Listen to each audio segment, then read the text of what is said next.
বন্ধুরা জানেন কি, একটা গাছ আছে যেটা বাড়িতে রাখলে নাকি জীবনের উন্নতির পাশাপাশি সৌভাগ্য আসে। টাকা পয়সা, সুখ শান্তি, উন্নতি সব কিছুই নাকি মিলতে শুরু করে সময়ের সাথে সাথে। কিন্তু সেই গাছে যদি ফুল আসে তাহলেই সমস্যা শুরু। হ্যাঁ বন্ধুরা, আমি বলছি অ্যাগ্লোনিমা গাছের কথা। আজকের ভিডিওতে আমি আপনাদের বলবো কিভাবে এই গাছের পরিচর্যা করবেন, এই গাছ কিভাবে বাড়িতে রাখলে আমাদের ভাগ্যের উন্নতি ঘটতে পারে এবং গাছটিতে ফুল এলে আমাদের কি কি করা উচিত। তাহলে চলুন জেনে নেওয়া যাক।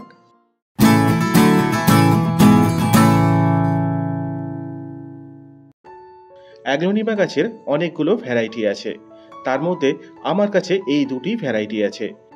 আর এই গাছ চাইনিজ এভারগ্রিন নামেও বেশ পরিচিত। বিশ্বের অন্যতম সুন্দর ও লাকি প্ল্যান্টগুলোর মধ্যে এই গাছগুলো কিন্তু বেশ জনপ্রিয়, বিশেষ করে সাউথ ইস্ট এশিয়াতে। কিন্তু এই গাছ কেন এত জনপ্রিয় তা কি জানেন? কারণ এই গাছ কম আলোতেও বেঁচে থাকতে পারে। এছাড়া এই গাছ ঘরের বাতাসকে বিশুদ্ধ রাখে, নেগেটিভ এনার্জিকে ঘর থেকে দূর করে। আর বাস্তু এবং ফেংশুই মতে ঘরে রাখলে নাকি ভাগ্য খুলে যায়। তাই এই রকম একটি সুন্দর গাছকে বাড়িতে রাখলে আপনারা কিভাবে গাছগুলোর পরিচর্যা করবেন সেটা এবার জেনে নেওয়া যাক। এই গাছের জন্য মাটি তৈরির সময় তিনটে জিনিস মনে রাখবেন। ড্রেনেজ সিস্টেম ভালো হতে হবে, মাটি যেন হালকা ভিজে থাকে, নিউট্রিয়েন্ট রিচ হতে হবে, অর্থাৎ মাটি যেন উর্বর হয়। তাই আমি এই গাছের মাটি বানাতে নিয়েছিলাম গার্ডেন সয়েল 40%, মোটা দানার বালি 30%, ভার্মি কম্পোস্ট 20%, বালিচালা নুড়ি 10%। এইভাবে মাটি বানালে যেমন ঝুরঝুরে হবে তেমন জল বসবে না গাছের গোড়াতেও, আর এর ফলে গাছের বৃদ্ধিও খুব ভালো হবে। এই গাছকে কখনোই ডাইরেক্ট সানলাইটে রাখবেন না, ইনডাইরেক্ট সানলাইট বা ছাওয়াতে রাখবেন। ডাইরেক্ট সূর্যের আলো এই গাছের পাতায় পড়লে পাতা পুড়িয়ে দেয় এবং এই যে দেখছেন পাতা রং, সেটাও ফ্যাকাশে হয়ে যাবে আস্তে আস্তে। একটু ভেজা মাটি এই গাছ পছন্দ করে, শুধু টবে জল জমতে দেবেন না। তাই মাটি পুরো শুকিয়ে গেলে তবেই জল দেবেন। সপ্তাহে 2 থেকে 3 বার জল দিলেই এই গাছের জন্য যথেষ্ট।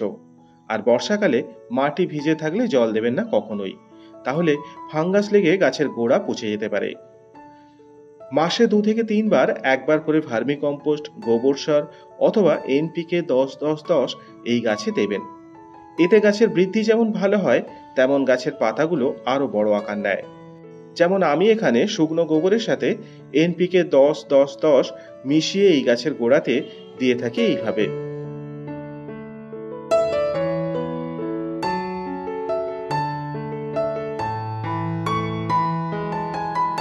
এই গাছের পাতাগুলোই এই গাছের সৌন্দর্য, তাই ঘরের ভিতর রাখলে অবশ্যই মাঝে মাঝে ভেজা কাপড় দিয়ে এর পাতাগুলো মুছে দেবেন।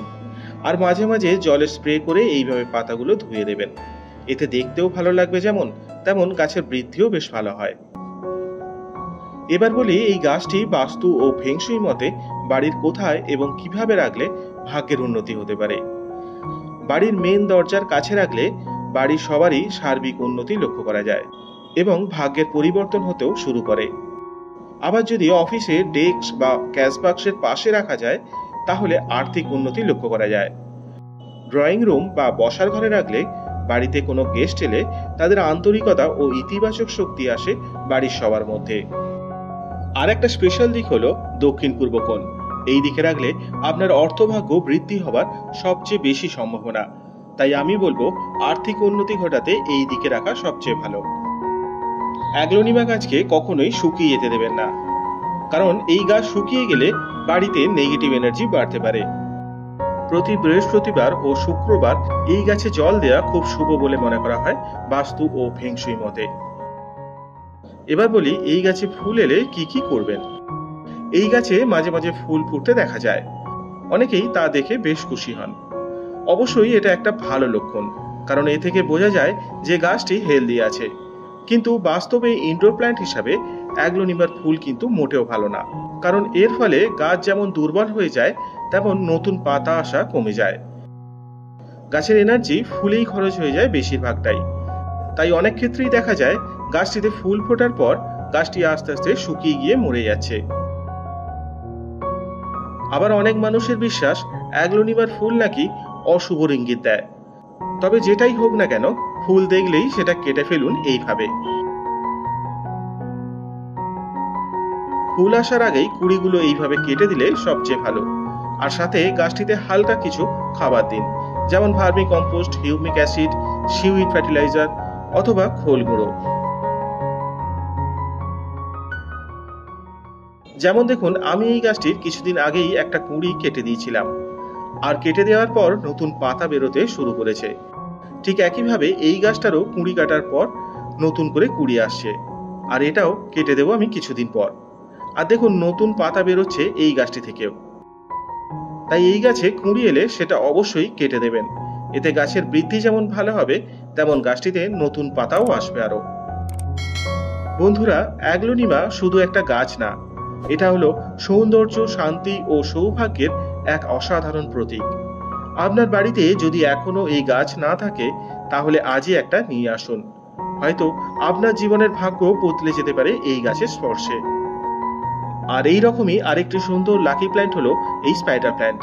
আপনারা যদি এই গাছটি সম্পর্কে বিস্তারিত জানতে চান, তাহলে আমার এই ভিডিওটি দেখতে পারেন। তাহলে জানতে পারবেন এই গাছটি সম্পর্কে আরো অনেক নতুন তথ্য। তাহলে আজ ভিডিওটি এখানেই শেষ করছি। সকলে ভালো থাকবেন, সুস্থ থাকবেন। আর যদি ভিডিওটি ভালো লেগে থাকে, তাহলে please like, comment, share and please subscribe my channel.